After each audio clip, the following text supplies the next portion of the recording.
I think you were once quoted as saying loneliness is as big a disease or problem as smoking 15 cigarettes a day. It's actually not that I said it. It's actually that the U.S. Surgeon General said it. And as you know, the company that I ran for a while, Meetup, is all about ending the loneliness epidemic. Meetup now, 80 million users, every single country in the world except for North Korea. Even in Iran? Even in Iran. And Syria? In Syria, in Iran, in Afghanistan. I'd love to know what the meetups are like in Afghanistan. I'll get you a meeting with Adam Neumann. I'm like, you don't say no to a meeting with Adam Neumann. Even if you're like not remotely interested in it, you're just for the shits and giggles. You want to have a meeting with Adam Neumann. My 10 priorities as the new CEO of Meetup. And then I said, like, number 6, we're going to drive revenue and profit growth. Everyone was like, boo! Did you ever think that you'd be retired at age 50? Yes. We would like to acquire, not me, we would like to acquire Meetup. And the answer was, of course. How much? We're not for sale. Oh. It's as always, we're not for sale. You want to get acquired? We're not for sale.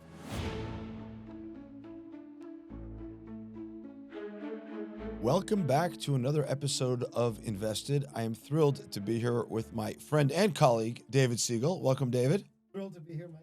David, even before we dig into your background, I think you were once quoted as saying that loneliness is as big a disease or problem as smoking 15 cigarettes a day.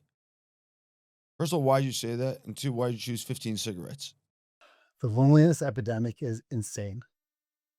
The loneliness leads to greater anxiety, leads to greater depression. Those things are incredibly dangerous and they decrease people's lifespan. And it's actually not that I said it. It's actually that the U.S. Surgeon General said it. As actually 2 packs of cigarettes a day is safer than being continuously lonely. That's how depressing and dangerous it is. Self-harm comes from loneliness. And as you know, the company that I ran for a while, Meetup, is all about ending the loneliness epidemic. And thank God in Israel, I think what Israel has many challenges. One thing it excels in is community. And it's one of the special places and reasons to be here. All right. Now that we hit that, and we'll come back to it, give us your background. Background. Okay, I'm going to go back to college because it's a full circle story. So when I was in college, I don't know if you were like this, but I was not like into money very much. You might have been, were you a money person or like, were you like Alex P. Keaton for Family Ties or you were not that guy? I'm sorry, I can't remember. I remember the show Family Ties, and that was Michael J. Fox. Michael J. Fox. And it was Alex P. Keaton. Yeah, I remember that now that you said it, but I wouldn't have. Were you that guy or not? Were you like a Republican kid or were you like into actually liberals and helping the world and making the world a better place? I don't think that there is any contradiction between being a conservative or Republican and being into changing the world. So I was both. I knew you'd get that. I was both conservative and I led a bunch of things there, including editing the newspaper of the college, which is certainly a liberal bastion. Yes, that's true. You know, I try to hold multiple things in my head at the same time. I think all this dichotomy is just a terrible thing. Fair enough. Fair enough. It leads to a lot of loneliness, intellectual loneliness and personal loneliness. People don't want to be with other people who think differently. It's just terrible. But go ahead. Yeah, you went to college too. So I went to college. Yeah. And I was not an Alex P. I was the anti-Wall Street guy because in Ramaz, where I went to high school, everyone was focused on money. I was like, I don't care about money. Money's not important. I want to be a teacher. I want to work for a nonprofit. So college freshman year, I decided I'm going to be a teacher. I'm going to work for a Hebrew school and I'm going to be a Hebrew school teacher. Hated it. Then after that, I said, I'm going to work for a nonprofit. I'm going to help a Jewish nonprofit, work for UJA Federation in the Israel Experience Center, helping people find missions to Israel, by the way. And absolutely was like, this is not for me. So then I went to an APAC conference and I said to her, what does like a smart person do who's a philosophy major, who has absolutely no skills and has no idea what they should do in life? His answer was consulting. You have no idea what to do, go into consulting. So he faxed me a list of the 100 biggest consulting firms in the entire country, sent emails out where my entire experience was Hebrew school teacher, not emails out, there was no email, sent letters out to all 100 and got how many rejections? 100. 100 rejections, exactly. So you got rejected by every single consulting firm, Bain, McKinsey, PCB, rejected from all of them, put every single rejection letter up on my wall, plastered my wall, all the rejection letters. And there was one place that called me back. From Mercer Management Consulting rejected me, but then the Philadelphia office, after they rejected me in New York, said, we got your letter. You were the only person who applied, so you're going to be the summer intern. So I was like, okay, consulting, perfect. So basically, I started my career in consulting. My biggest client was DoubleClick, which was the biggest internet client at the time. You know Kevin Ryan, you know a lot of the leaders over there. Saradakis, Chris who I haven't Saradakis. seen in a long time. Over 200 people from DoubleClick days have become CEOs of companies. Really? It's an incredible amount. People know about the PayPal Mafia and the other mafias. Neil Mohan was a customer service rep. He and I were friends. I met this Indian woman and I said, "Oh, you're Indian. She's Indian. You guys should go out." I set him up. They got married. He's the CEO of YouTube today. The Jewish matchmaker for an Indian American couple. That's incredible. Exactly. You got the Netflix Jewish matchmaker show and the Netflix Indian matchmaker How is that show. not on your resume? How did I not know It that? really should be the ultimate matchmaker. I can't ask you the question of what can I not find out about you on Google, because this would have been it. Now I just ruined the It's question. all over Google. Oh, it is. Okay. No, it's not. Okay. All right. Yeah. So you go down to Philadelphia. Anyway, so in Where did you go to college, by the way? University of Pennsylvania. Right. So you were in Philadelphia Exactly. trying to get a job in New York. That was the problem. You should have just walked across the street. I should have. Right. 1550 Market Street, great consulting place. So I worked for merger and human resource consulting, and then getting 4 jobs after graduation, all in consulting, all in human resource consulting. Went to DoubleClick and worked in human resources, which is not a common path. Wait, Before slow becoming down, CEO. slow down. You got 4 offers to consulting firms, and you turned them all down. All 4 were human resource consulting. I got it. I took them. Oh, you took them. My biggest client in consulting was DoubleClick. Was DoubleClick. Correct. Okay. So that's the Mercer. Or So I worked as an intern at William Mercer. yeah.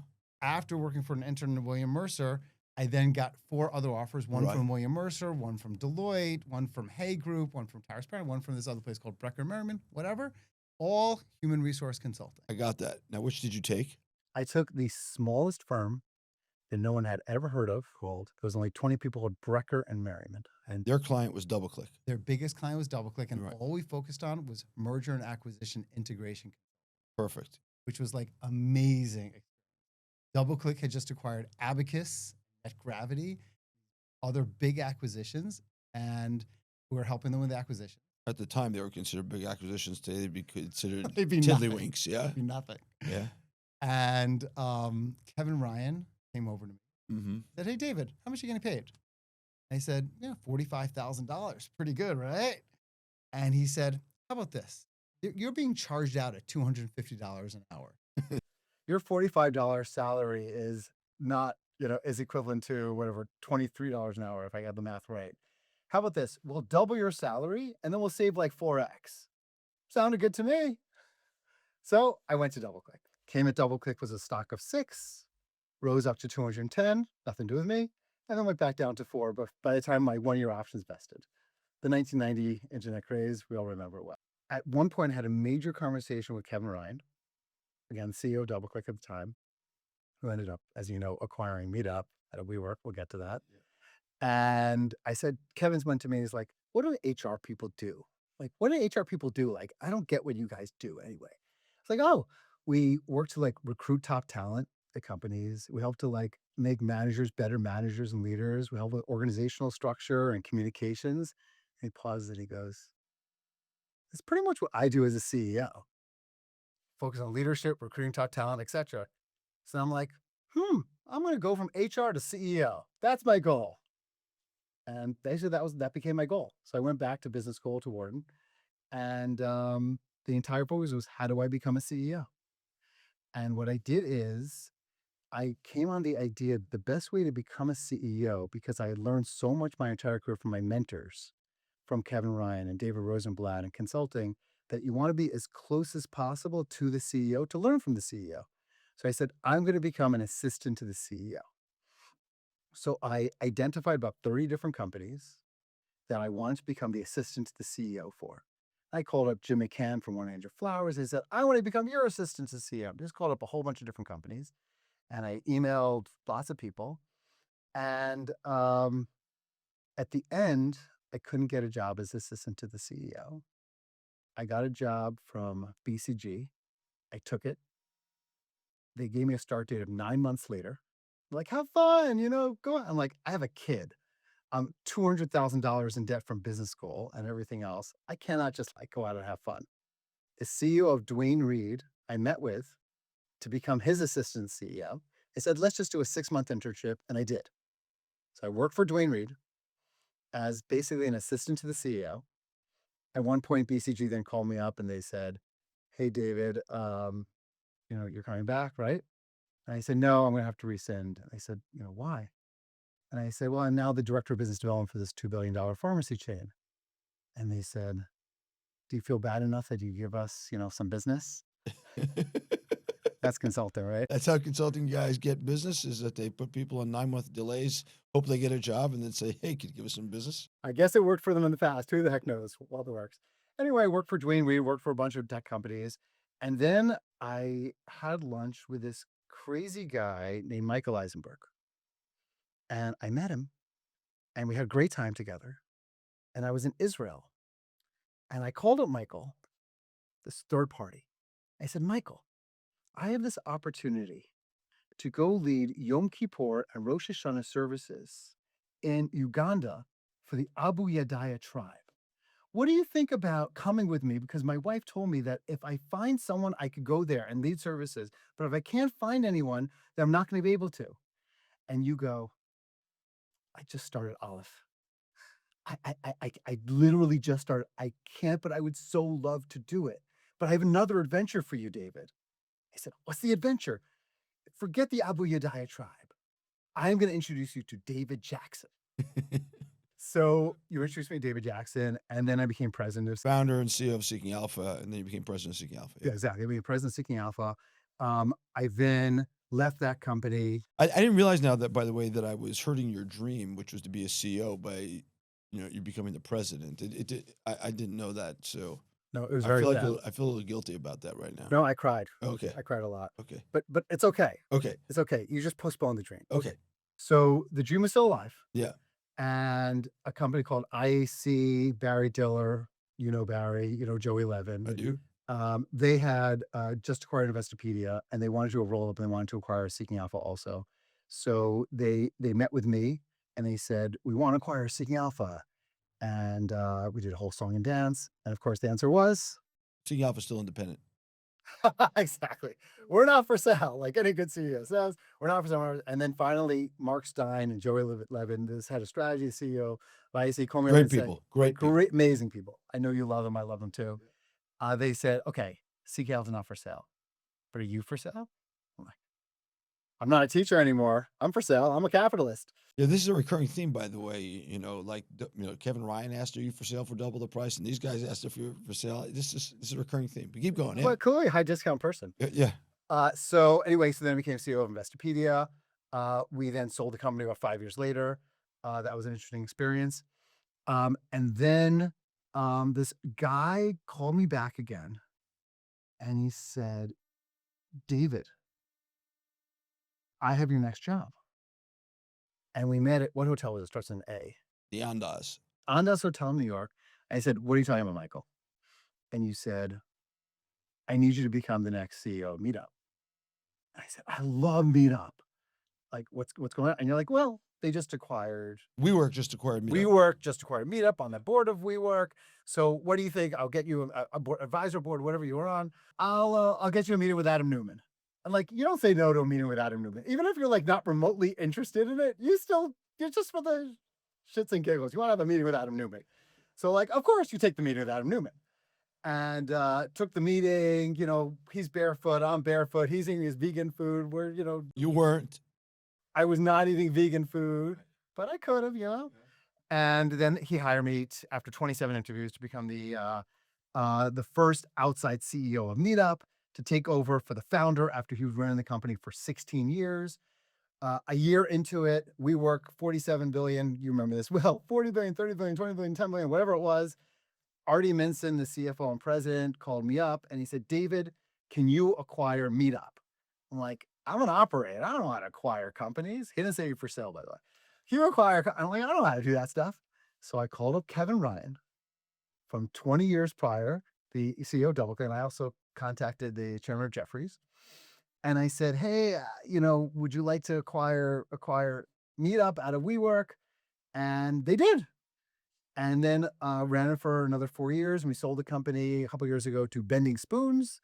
And those investors got a really nice return. And Bending Spoons is an Italian company that has been acquiring kind of subscription businesses around the world, is doing incredibly well. But what made you think Bending Spoons would be a good acquirer of Meetup? Because they paid the most. I mean, here's the That's reality. not the reputation, by the way, for what it's worth. They got sharp pencils over there at Bending Spoons. So here's what happened. We went through a process. We signed an LOI about to get acquired by, should I say who are we going to acquire us? Somebody else Somebody else. who was, I'm not going to say who. We went out, we're about to get acquired. We're 2 weeks away from getting acquired. And that company was acquired by Vista. Then they had to pull out. It was such a traumatic experience. After 6 months of it, we were then not for sale. I wanted to wait 5 years so we get QSBS and tax savings, etc. Out of the blue, the CEO of Bending Spoons, I guess this could be similar to the other stories, said, we would like to acquire, not me, we would like to acquire Meetup. And the answer was, of course. how much? We're not for sale. Oh, It's as always, we're not for sale. You want to get acquired? We're not for sale. everybody knew you were for sale, though. Whenever I tried to go out with a girl, the answer was, I don't want to go out with you. And you want to go out with her more. That's how it works, right? So Feels like that old George Carlin joke, which is we've already agreed. We're now just arguing about the price. But go ahead. yeah, kind of. Yeah. So, of course, we're for sale. We took 1 or 2 meetings. They offered us 20% more than the other company. And that was it. Sold the company very, very quickly. Of course, the way it works is you're out day one. That was 2 years ago. And prior to that, I started the Israel Tech Mission, which I'm sure we talk about, and haven't looked back. So you've been retired for 2 years? Retired for 2 years, going on, God willing, another 50 to 70. Did you ever think that you'd be retired at age 50? Yes. You did, because you thought you were going to be a teacher. Yeah, teachers have a great pension retirement package. No, I have a lot of like specific goals, and my goal is to retire by 49. That was, and retirement's a funny word. Please don't call, we shouldn't even use the word retirement. Yeah. We should say, I went from working 50, 60 hours a week for a salary to working 50 to 60 hours a week, not for a salary. I like And that. that's what I do right now. Okay, I want to dig into Meetup because I really want to talk a lot about loneliness. Tell all our audience who doesn't remember when Meetup was started like I do, about Meetup and what was unique about Meetup. It was an extraordinary business. I know it from its inception. I had the incredible fortune of spending time with Douglas Atkins, who was really like the conceptual godfather of the community that became Meetup, and then he did the same thing for Airbnb, and is just an extraordinarily insightful person about what bonds people and brings them together. But why don't you tell the Meetup story? Why isn't he not on your podcast? Actually, we should get Douglas on the podcast. I should ask him. That's a great idea. Get him on the podcast. He's amazing, Douglas. So tell the Meetup story. Tell the founding story, because Yeah, that's where it's it started. important. Yeah. So Scott Heiferman, incredible individual, was in his apartment building when the Twin Towers went down, and he looking through his window, and he said, I cannot be alone by myself right now. He went back down to the lobby, and he sees everyone is in the lobby at the time from the building. No one wanted to be by themselves. And he looked at someone and he said, hey, what floor do you live on? And the person said, oh, I live on the 3rd floor. And he said, wait, I live on the 3rd floor. And they lived on the same floor for like multiple years. They never met. He met another person, and he basically said, it should not take tragedy to build community. What can I do to build community, not due to tragedy, but build it in a really positive way around people's passions, identities, interests, etc. So he started Meetup in 2002, 9 months after September 11th, almost to the T, gave birth to it. And when Meetup started, it was kind of a group for, how should I say, very niche interests / freaks. The number one most, the most groups of any type of group were people who were focused on witchcraft and witchery. That was like, there were like 800 groups on witchcraft. Star Wars groups, all those kind of like interesting niche type of areas. Meetup now, 80 million users, every single country in the world except for North Korea. Even in Iran? Even in Iran, absolutely. And Syria? In Syria, in Iran, in Afghanistan, in all those countries, in China, all those countries, every single country but North Korea. But I'd love to know what the meetups are like in Afghanistan. I don't know. They probably have a lot of like running around on horses. I don't know what people doing. I don't know. I hope they're safe for work. I hope so too. Yeah. and safe for the people who attend them. Meetup is all about helping people find their people and helping people to I have meet people that I met during COVID, especially that said, if not for Meetup, they were considering self-harm because they were lonely and by themselves, especially in COVID, how bad that was. Wow. There were dozens of people that I met, dozens. There are thousands, but dozens of people that met their significant others through Meetup, not through singles Meetup groups. Yeah. But the best way to meet someone if you're single is not to go to meet a singles group. It's go hiking, go biking, do The dog yoga, park. the dog park, do not single stuff and meet people through your passions and interests. So Meetup is amazing. It's an amazing organization. How do you immerse yourself in figuring out what it means to be the CEO of Meetup and what you need to do? It was a bit of a mess. I love it. So great question. So one of my deep beliefs is the criticality of not being like an ivory tower CEO. You have to experience the product. And for Meetup, the product is the phone or desktop, but it's also the going to the events. So I made it a path that my first 30 days, I went to a Meetup event every single day. I'd go to an event where there were like 10 PhD students all starting their PhD, and they had a Meetup group to hold themselves accountable to make sure to always write, do their PhDs together, even though they're writing PhDs about different things. Went to another Meetup event that was a bunch of guys who were primary caregivers for their kids. And it was a dad's Meetup group that now started in New York City, has 50 different locations. And they were like tired of going to mommy and me classes, and they're the only dads. I mean, these amazing experiences, like, wow, this is just like fire. It's incredible. But it was run by a founder. And as many companies were run by founders for 16 years, there were a lot of pet projects. There were a lot of things that didn't make financial sense. The company was losing $20 million a year. And WeWork was their biggest concern about Meetup was that they weren't losing enough money. It was only $20 million a year. Ultimately, when you come into a company, the most important thing is first who, then what. We all know that from Jim Collins. I inherited 16 direct reports, which tells you how dysfunctional that was, who has 16 direct reports. Within 6 months, I had 0 of the 16 were still with the company. Wow. Within 6 months. There were some people like the CTO. He had followed me in 3 or 4 different companies. Greg Giusti from Seeking Alpha worked for me at Seeking Alpha, then worked for me at Investopedia. Then he quit his job and worked for me over there. And I kind of brought in my people. When you change the executive team, you upset a lot of people, but you also dramatically change the culture of a company. And the first things you need to do is listen, learn, and then act very, very quickly to change leadership and change culture. What were the key things you did to change culture and to change product experience? Okay, so first, on the culture change, aside from changing the leadership of the organization, I needed to change the speed at which the company operated. It was been too comfortable. The way that product was organized, the ownership that people in product had was not enough to move fast. Everything was kind of more centrally held. That doesn't work if you want to move quickly and break things a little bit. So I changed kind of the organizational structure also around so that every owner had like direct KPIs and accountabilities for what they were in charge of.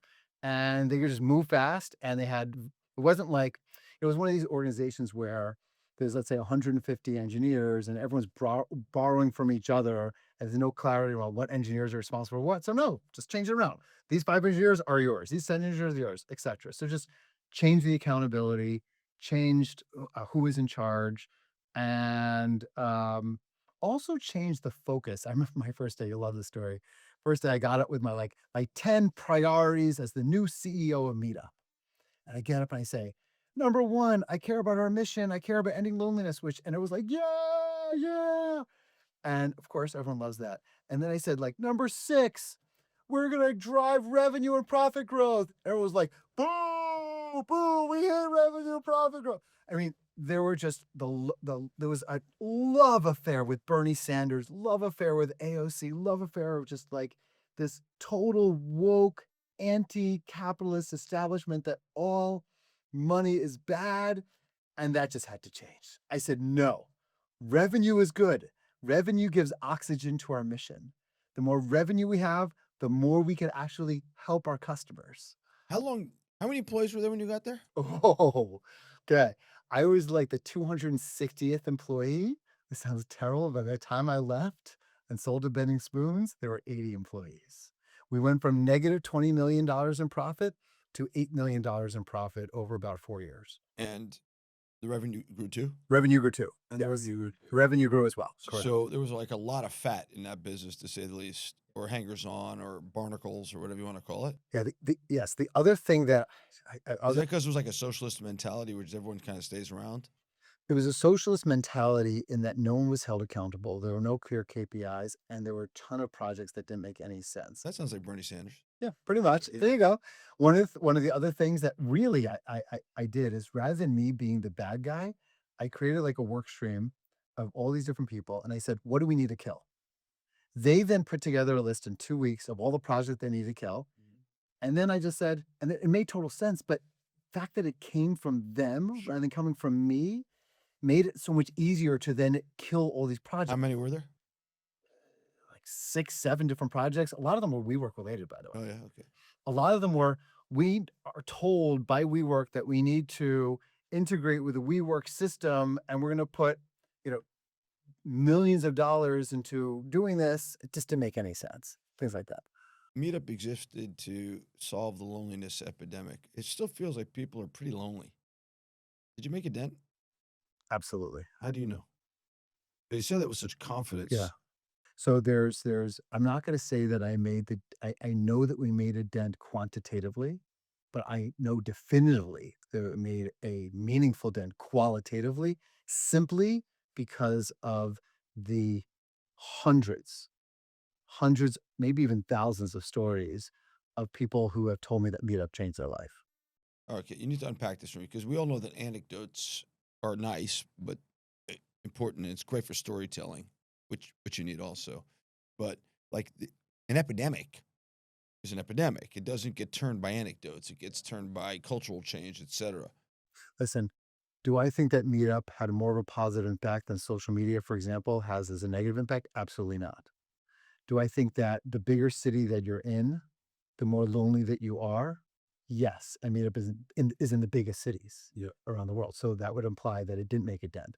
Do I think that the younger that you are, and this is also a lot of data is around this. In fact, people who are millennials, or Gen Zers and millennials, 63% of them at one point said that they regularly felt lonely, whereas among baby boomers, it's only like 24, 25%. So the younger that you are, the more lonely you feel, again, correlated to social media. And screens.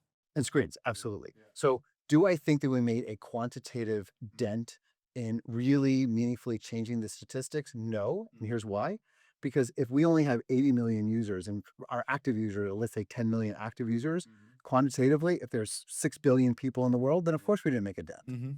What's the average age of a meetupper? Is that the right term, a meetupper? Sure, that sounds great. Yeah. The average age of a meetupper is older than the average age of your typical user, just because the company's been around for so long. The average age is in like the 35 to 45 range. So if you were going to go back and rebuy Meetup, what would you do differently to make an impact on the loneliness epidemic? Okay, great question. Number one, understanding the cause of loneliness is kind of the first step, because you can't take action unless you understand the root cause in the first place. So the root cause of loneliness is, I hate to be so cliche, but screens is really the root cause of loneliness. It's the fear when people are not as used to interacting with other people in meaningful ways, then they become fearful of getting out there and getting out of their comfort zones. And the comfort zones that people have at 20, when they're 25 years old now, versus a generation ago when they were 25, versus a generation prior to that when they were 25, is night and day different. It's night and day different.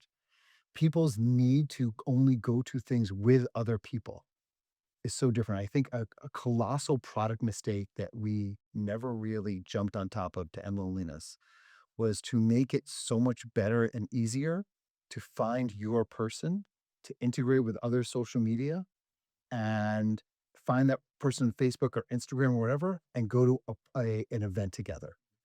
the number of people that have told me, for example, that they wanted to go to something, but they couldn't find someone to go with is enormous. Or that they went to an event and they sat in their car and they were afraid to even leave their car. Wow. It's extraordinarily common, just social anxiety. And social anxiety is sadly, through the roof relative to how it used to be. So I think a major product mistake that I wish that I focused on more was how to get more meetuppers to integrate with who they were close with and to find that comfort zone to be able to go out to events together. It's interesting you say that because I've thought for a while that part of the loneliness epidemic, I said this at a speech I gave in Georgetown in a slightly different context, with Artie Minson, by the way, Oh, nice. is that our cultural expectation that people get married later and that people not have like a very significant other at a younger age, instead kind of hang out with friends, has actually created a permission architecture, which is okay to be on my own and not have somebody to go somewhere to something with. And so, it's interesting you say that it's a product problem, which is, hey, we should have found a solution that you can find someone to go with. And yes, screens are a problem rather than a cultural problem in which this kind of monogamy of relationships, let's just call it, I don't mean in a marital sense necessarily, but hey, I should get married, I should have a significant other and start a family at a younger age kind of gets me out of that malaise. It is a cultural problem. It's first and foremost a cultural problem. I was trying to find a product solution, but I don't retract. I agree with you completely. People, from my understanding, I've been married 27 years, so what the hell do I know? People don't date. People date in like groups, but the one-on-one There's like a meetup group for dating or something like that. there's lots of meetup groups for dating. There's even meetup hugging groups, which I'm not going to get into what those are. Yeah, thank you. There's meetup groups for lots of different things. What is the strangest meetup group you went to? I did not participate in a hugging group. I will tell you that. But there was a black yoga group. There was lots of That doesn't sound that strange. but what's strange, there was also a white yoga group that didn't allow black people to go to the yoga group. That was more problematic. That's an interesting question. So you have a white yoga group that doesn't allow black people to come. To me, that feels very discriminatory. So it was, and we banned that. You banned it. We banned it, but we allowed a black yoga group and an Asian American yoga group. That didn't include white people? That said we are a black yoga group, and that was allowed. That's interesting. Why is that? Very interesting question, right? So the answer is if a typical yoga class is filled with, let's just say, have you been to yoga classes? You have wonderful posture. No, I have not been to yoga classes. I did do yoga at home for like 4 months. It was really bad for me. Oh, So, but don't tell that to all the yoga. I know. know. Sorry to hear that. You must be good at Shavasana, though. I don't have no idea what that is even. It's just lie on your back. Okay. No, I'm not good at that. Yeah, you need to be moving all the time. Yeah, exactly. That's not my thing. It's like too peaceful yoga. So I think the way that I thought about it and the way our team thought about it was this.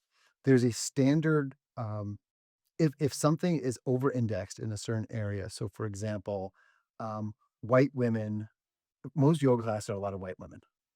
And if there is a black man, let's just take that example, that shows up at a white women yoga class and says, I don't feel as comfortable. These are not my people. I would love to find my people who also love yoga. Then let him create a black man yoga group and gesundheit, hey, wonderful. Let him go for that. And if having a black man yoga group and having a white woman join that black man yoga group could potentially interfere with his ability to find his people, then I'm okay with that. But why is the inverse not true? I want to be with my people. I want an only white woman yoga group. Right. So one good reason was that Wall Street Journal did a giant article about it. There were people jumping and screaming about it, and it was Cancel culture impacted you. cancel culture impacted me and should impact a CEO from my perspective, Mhm. because it does have an impact on your investors and your employees. It doesn't mean you should take action based on what that impact is, but you should understand what that impact is, and definitely had an impact. Yes. That's fascinating. Yeah. Were there any meetup groups that didn't allow Jews? No, that would be prohibited. That's prohibited. Absolutely. Just to be clear, if you prohibit black people from joining a white yoga group, that's not okay. Prohibiting Jews from joining, that's not okay. Prohibiting white women from joining, that is okay. To a all black group, correct. I'm fascinated by it. I find this stuff like, These are such gray areas, and we had a big trust and safety team to figure this kind of stuff out. yeah, when I hear the big trust and safety team, I hear like lowest common denominator thoughtfulness. That's what I hear, right? And like all the worst stuff gets into trust and safety groups. Look at TikTok. I So mean, I'm for going to say it God's sake. differently than that. That's what I believe. Okay, That's what I believe. so you made the call. I made the call. I believe that it's okay to have an all black man yoga group.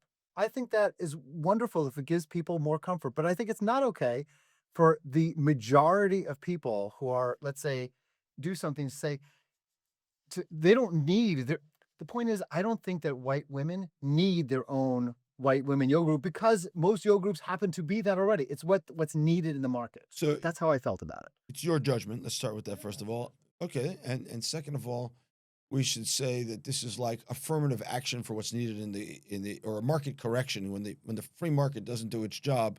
You intervene to create a little bubble that people could feel safe and protected in. I think feeling safe and protected, if it helps to decrease people's loneliness and helps people to build connections for people, as long as it doesn't involve hate, Mm-hmm. is acceptable.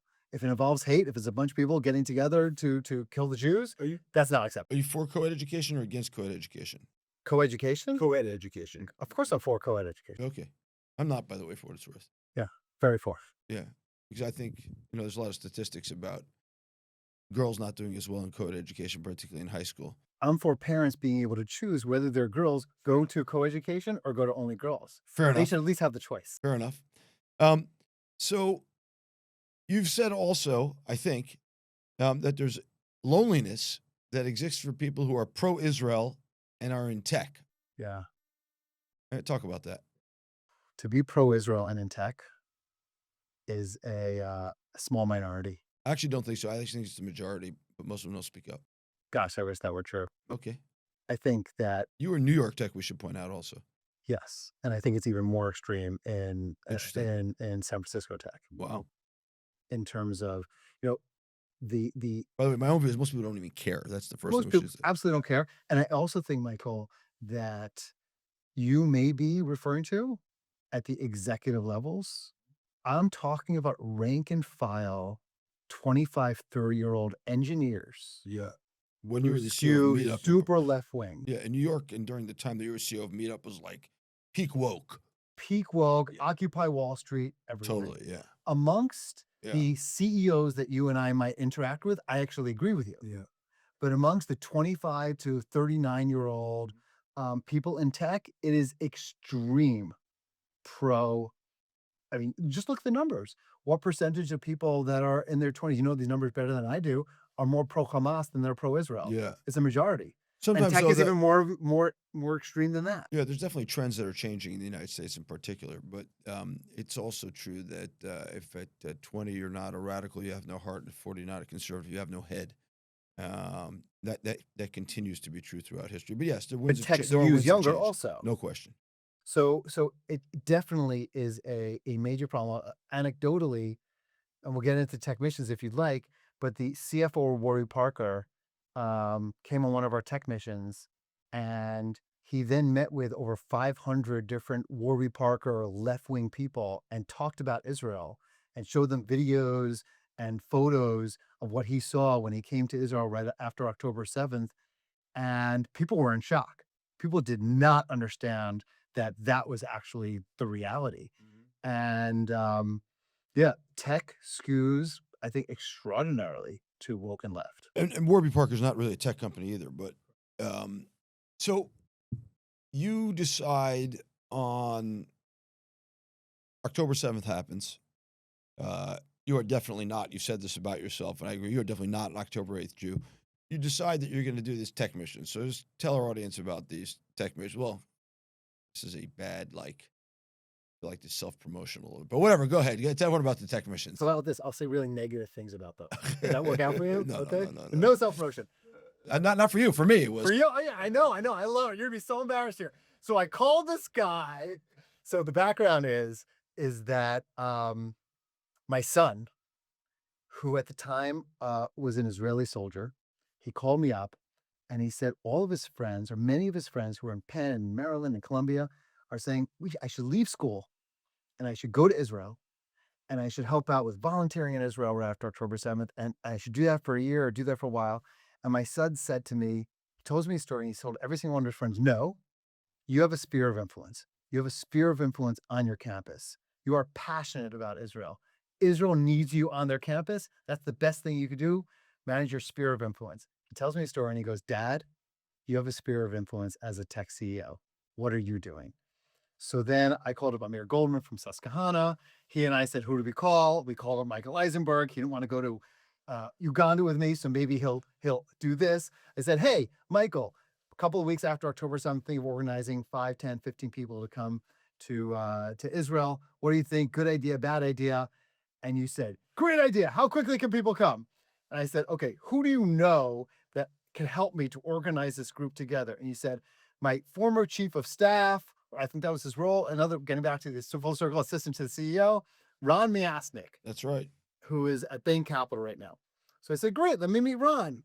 So he introduced me to Ron, and we ended up bringing the largest group, the largest mission to Israel after October 7th, 65 tech business leaders, tech executives, Reed Raymond from Apollo, and a great, incredible group of venture capitalists and leaders. And it was so impactful for people who have been to Israel like 5, 10, 15, 20 times. It was still deeply impactful. They were in a second mission, a third mission. We now have had 11 missions to Israel, e-commerce missions and health tech missions, and close to 500 tech executives and business leaders have come. Thank you for your help, by the way. We love your partnership and your help. And tens of millions of dollars have been invested in Israeli companies, and the number of stories that I could tell that have happened as, for example, non-Jewish chief security officer of Twitter came on a tech mission. He's now on the board of 3 Israeli cybersecurity startups. Wow. And never been to Israel before. Wow. Should say X, not Twitter. Oh yeah, right. You know, I'm old, so I still call it Twitter. Yeah. Kevin Ryan also came. Kevin Ryan led a trip to Israel, and that was deeply impactful for him. Actually, it was great because we went to visit Shimon Peres's office, and his wife, who came, looks on the shelf, and on the shelf was his wife's grandfather's book that he had written. Wow. And his wife is a direct descendant, you don't know this, of Rashi. Wow. Rashi, the great biblical commentator, the greatest probably of all time. So he came to Israel, but other ones, Josh Caden came to Israel. At the time, he was a tech person. I'm sitting with him at Nova exhibit, and he says, I can't keep being a tech leader. He becomes the CEO of the Nova exhibit after our tech mission. Literally a week or two afterwards, he takes on that role. Wow. Many, many other stories related to that. And so, successful CEO sells his business, packs up and moves to Israel, and then decides to document on LinkedIn, I believe. Yeah, I've read a few of them. Your journey to try to find a place to live.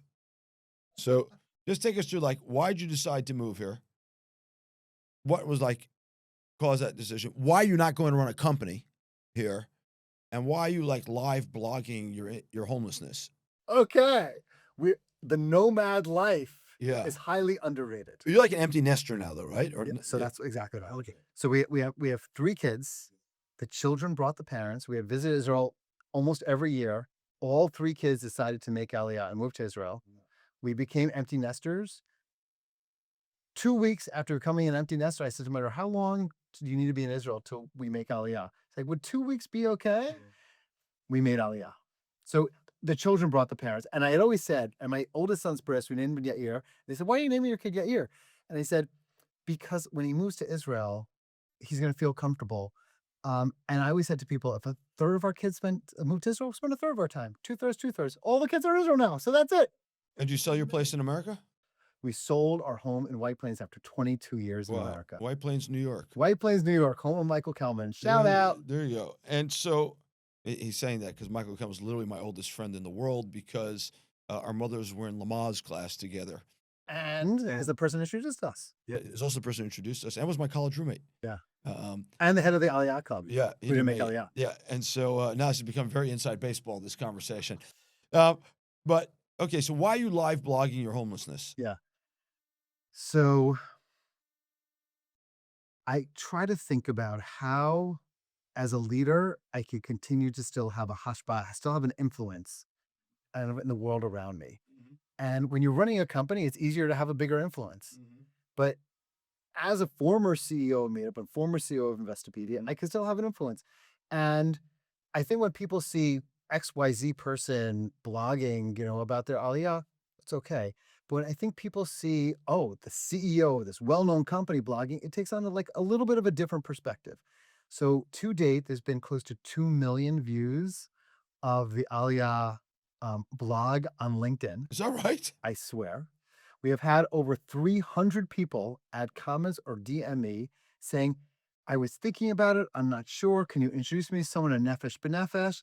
And I made close to 200 to 300 introductions to people. Wow. From senior vice presidents of Bank of America just reached out to me literally just this week and said, hey, my husband and I have always thought about this, and I'm reading your content. I'm following what you're doing. I have 41,000 followers right now. I had less than half of that before. All because of I'm not doing it for I don't think, at least hopefully not, self-aggrandizement. I'm doing it because if you have a opportunity to have a positive influence about something that I deeply care about, which is Israel, then of course you should try to do it. And it's a ton of fun. It's fun. Oh my God, visiting all these cities for 5 to 6 weeks, living out of 3 suitcases after having 2 houses and 2 cars and just giving it all up. Wow, what an experience for a 51-year-old. Who does that? What a wife you have that she's willing to do that. She is right? an exceptional woman. Oh, wow. It's a 51-year-old digital nomad living out of 3 suitcases with his wife Yes, in multiple communities. Have you decided where you're going to live yet? we have. Yeah, where's it going to be? I can't tell the Or spoiler. you're going to ruin Starts with an R and ends in Anana, but I'm not going to say what it is. All right, don't say. You wrote a book called Decide and Conquer. Yeah. I want you to tell me about the title of the book. Sure. It's a play off of Napoleon's famous thing about divide and conquer. Yes. It's about decision making and the whole idea that essentially not making a decision is a decision. Yep. And the key of whether you read Lean Startup or any of these things is, as Teddy Roosevelt said, the best decisions are great decisions. The next best decisions are bad decisions. And the worst decision is, Michael, Not making a decision. not making a decision. So it's just people's inclinations to be perfectionists, people's inclinations to wait for things to be perfect. I'm waiting for my relationship to be perfect or else I'm not going to get married. That's, I'm waiting for this perfect event at Meetup or else I'm not going to go to it. I'm waiting for this perfect job or else I'm going to stay in this crappy job that I don't like. The paralysis analysis is just insane. So the book is essentially talks about leadership and 44 different decisions that leaders make. And a lot of it has to do with having a sense of urgency, being bold, being kind in making decisions, not just nice, but kind. Sometimes it's kind to fire people. Sometimes kind to tell people that what they're doing is not the right thing to focus on. That's kindness as well. And it's a number of different principles around decision making. The other one I'll just talk about is how to create luck by making decisions. Oh, say more about that. Sure. So luck is hard work. That was the name of my book originally, by the way. Yeah, it's like the harder I work, the luckier I get. Correct. Alex Bolkansky, my partner at Benchmark, used to say that, but I think it comes from someone else. It does. I don't remember even who it comes from, but if you work hard, you're planting lots of seeds. You're planting seeds in every relationship that you have, all the different opportunities that you have, you're planting these seeds. And if you plant 10 seeds, you have 1. Versus if you plant 1,000 seeds, well, you have 100 times greater chance of getting lucky. So I've gotten 8 jobs in my career. None of them really ever existed. I got lucky that I met different people. I met different situations. I was in the right place at the right time. I couldn't go to Uganda, and lucky things end up happening. We've had 5 houses in our life. All of them have never been on the market. And but you plant seeds. And you think about optionality. Optionality is one of the most underappreciated criteria for making a decision. I agree. Am I creating options or am I destroying options? Particularly asymmetric optionality, and it's very hard for people to keep that in their head. Most people are risk managers, whereas the world actually works on a uncertainty framework. And uncertainty, you thrive in uncertainty by buying asymmetric options. Perfect summary. I want you to give me an example of asymmetric options. Bitcoin in 2012, most likely it's a terrible decision. But if you make the decision, the upside is asymmetric. Well said. Yeah. by the way. People don't think about expected value enough. Yeah, not just Expected that. value, the percentage chance something to happen may be very low, but the outcome possibility of how high it could be is always worth it. I just got finished meeting with one of my CEOs who, when it was travel business, when COVID hit, it was a well-documented story. This one company's called Travelier. COVID hit, business went to zero, like Meetup, by the way, which I want to talk about in a second. He was like, oh, woe is me. And I said, well, if woe is to you, woe is to your competitors too. Let's go buy them. And so we raised $20 million and bought the competitors for a song. And so what's the worst decision you ever made? Worst decision I ever made, probably it was ego-driven decisions. That's a broad category. I know. Now I'm going to tell you specifically the ego-driven decision that I made when I was right after business school at Duane Reade, which is a pharmacy chain in New York. I just kept trying to grow a business that the technology didn't work because I knew if I grew the revenue, even though everything kept breaking down, I don't even know where the business was, then I'd be able to hire more people. And if I hired more people, I'd be able to get promoted and it would look great on my resume. I was fired very quickly after I ended up doing that very ego-driven decision. And it was a really important learning for me that, like, if you act solely selfishly in your best interests, and that does not match up with what the company's best interests are, it's going to be negative. It's going to be negative for your reputation. It took me actually a little time to get over. You neglected to mention earlier that I have a lot of bad decisions. that you were fired from Duane Reade. That didn't come out in your bio. Fired from Duane Reade, fired from Investopedia, fired from Seeking Alpha. It's great. You're doing okay. Doing okay. I love the severance packages. Tell me about the COVID moment at Meetup. Oh my God. Yes. So it's February, not yet March. It's February 2020. Thank you. February 2020. And I start seeing like every single Meetup event in China getting canceled. Like we had a big dashboard of events and what was happening. It was really cool room looking. I'm like, what the heck is going on in China? Like, why is 95% of events like vanished overnight? And then I started looking like in Italy, like what's going on in like northern Italy? Because that's where COVID started hitting a little. Why is like everything around The ski resort story. The ski resort story, like what's happening over there? And we actually saw this stuff happening on Meetup. It was really cool. And then actually, it was so fun. We went to an APAC event in 2020, which was actually ended up becoming a super spreader. And the first case in New York City was a Meetup employee in a WeWork office where the press had a field day that said WeWork and Meetup are the first places to get COVID. There's a big article about that. I was like, oh boy, we're in for a wild ride. So anyway, COVID started, and Meetup was all about in-person connecting. We literally had turned down tens of millions of dollars that were about digital groups. So I met with our engineers and met with all of our company, and they were all said pretty much the same thing. Our mission is about IRL, in real life. It's about getting together in person. That's what we're about. We cannot create an opportunity for people to get together, not in person, digitally. I was so in the mind. I'm not trying to toot my own horn out. I made so many other mistakes. Most of the people were aghast at the idea that we were going to start allowing, for the first time, Meetup groups to be solely online. This was very controversial. So then we found this little island, the Falkland Islands, and we found there hadn't been a Meetup event in like a while there. So we changed the name of the Falkland Islands to Meetup Online Events because we had to release something really quickly. And in 2 days, we released an MVP, and no one knew that all the events were because they had to be connected to a city and geography. We couldn't like change the whole system. So we launched online events for the first time. We got the head of training for all of Zoom come and train all of our organizers. How do you create like online events when you're a running group? Like, what the heck do you do? And the answer was, you run by yourself, you come back, and you all have a beer together after your run. And that's how you experience Meetup at that particular time. And it was a crazy experience. But ultimately, how many subscribers did you lose at that point? Oh, tons. We lost about 20% of subscribers, 20% of our revenue. It was a terrifying situation. At the same time, we were for sale by WeWork because this is 2020. As I said, WeWork called us up and said we're leaning towards shutting the business down completely.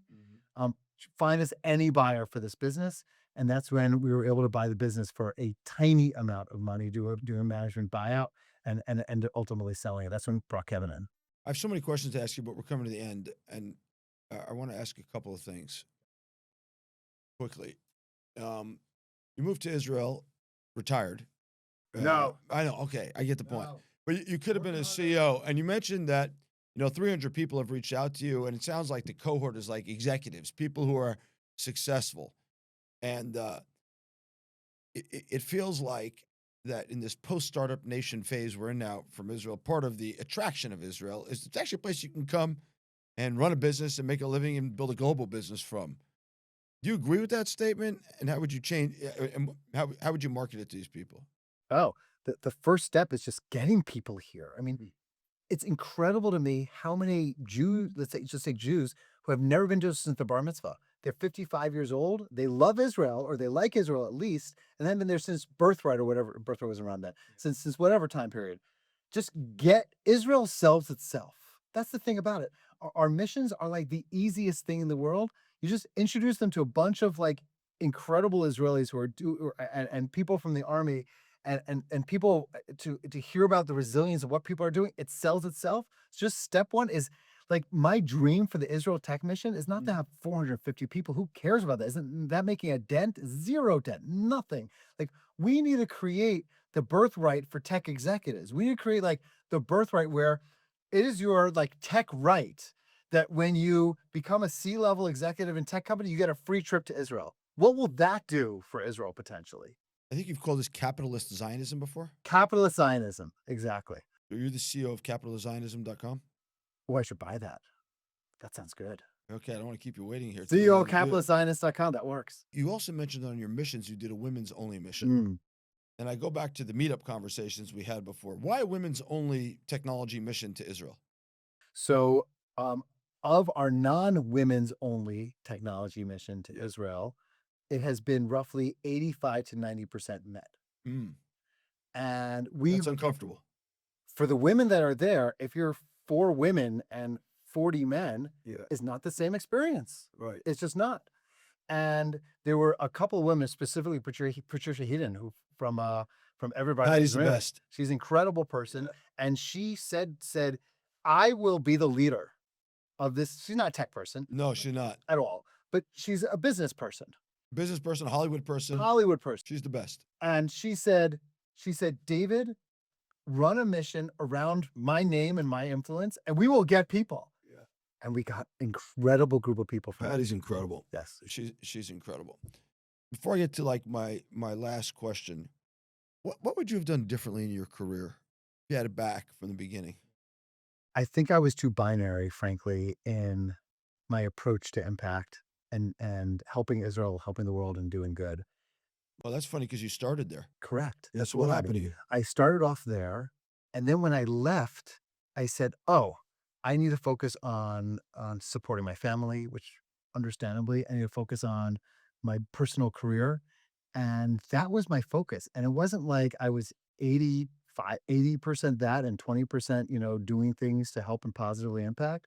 It was like 99%. I'm like somewhat embarrassed to say. I wrote checks and things like that, but I didn't get like deeply involved in the way that I could have. And now it's obviously flipped, and I'm 80% plus focused on that and 20% on coaching clients or whatever other stuff that I do. But that's a mistake.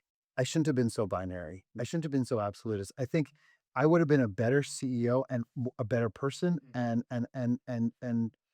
felt even better about my contribution if I was focused on greater impact and not so singularly focused on kind of career and leading companies. You started your career thinking about HR or consulting on HR. You then did HR at DoubleClick. You've always been like a people person. You wanted to go do Yom Kippur services in Uganda for the people of the tribe in Uganda. By the way, I'm now realizing, by the way, that I'm like that guy from your meetup story who didn't go with you, so you couldn't go to the event. That's part of what I'm realizing right now. You are that guy. They did not have Rosh Hashanah services, for all I know. Because of me. And you didn't have that experience because of you. And you probably weren't alone because you went somewhere else, but I left you. Like I didn't turn up. I'm that guy. Yep. I realize. And then you do Meetup and WeWork, and even Seeking Alpha is a community site. And this is like a thread that runs through your career, and it's something you're passionate about. And so you're 51. You've come to Israel because Israel's really good about community. Do you think the loneliness epidemic gets solved around the world and in the United States? Or is it a feature of society that's here with us for the next many, many, many decades? And if it gets solved, what Absolutely solves it? solvable. Solvable is not whether it gets solved. It's solvable. Go ahead. It is solvable because Israel has done something to solve it. And what is that? Israel gives their people meaning. How? Army, service. Service. So if you want to solve the loneliness epidemic in the United States or around the Western world, you must insist on mandatory service to society. That's your remedy? The most selfish thing that you could oftentimes do is to be unselfish and to serve others. If US followed models like Singapore, like Israel, and like numerous other countries, and you're giving, we all know that when you volunteer, you're helping yourself by volunteering even more than you're helping people who are actually helping in volunteering. If we had in other countries and the US in particular, a real focus on service, which leads to community, which leads to thinking about things much more important than yourself. Yes, I absolutely that is the number one ingredient towards community and towards ending loneliness. So voluntary meetup is a poor replacement for mandatory church or synagogue attendance. And it's even all those are a poorer replacement than mandatory national service or military service to solve the loneliness epidemic. And so your view is we will not solve the loneliness epidemic unless we get back to mandatory service or get to mandatory service and let's call it more religious attendance. I think you in the United said States. exceptionally well. People need to do things that they're not just their whims want to do at all times. It's not about you. It's not about you. Religion is not about you. Volunteering is not about you. Service is not about you. Now, volunteering is a little bit about you, but mandatory service is not about Mandatory service is not about you. And the more that people grow up in a world and surround themselves with people that is not just about themselves, but about a greater meaning. That's why one of the top 5 countries, happiest countries, Israel, doesn't make any sense. Why? Because of service, because of meaning, because of religion, because of family. That's what changes things. The US, sadly, less family, and Europe, less family, less religion, less service, less meaning, more loneliness. Exactly what you said. David Siegel, thank you for joining. This was great. I love this show. I'm sorry that I was that guy. You'll always be that guy. If you enjoyed the podcast with David Siegel, please rate us 5 stars on Apple Podcasts and Spotify. Subscribe to our YouTube channel. You won't want to miss the next episode, but you'll want to listen to this one twice. Thanks for joining.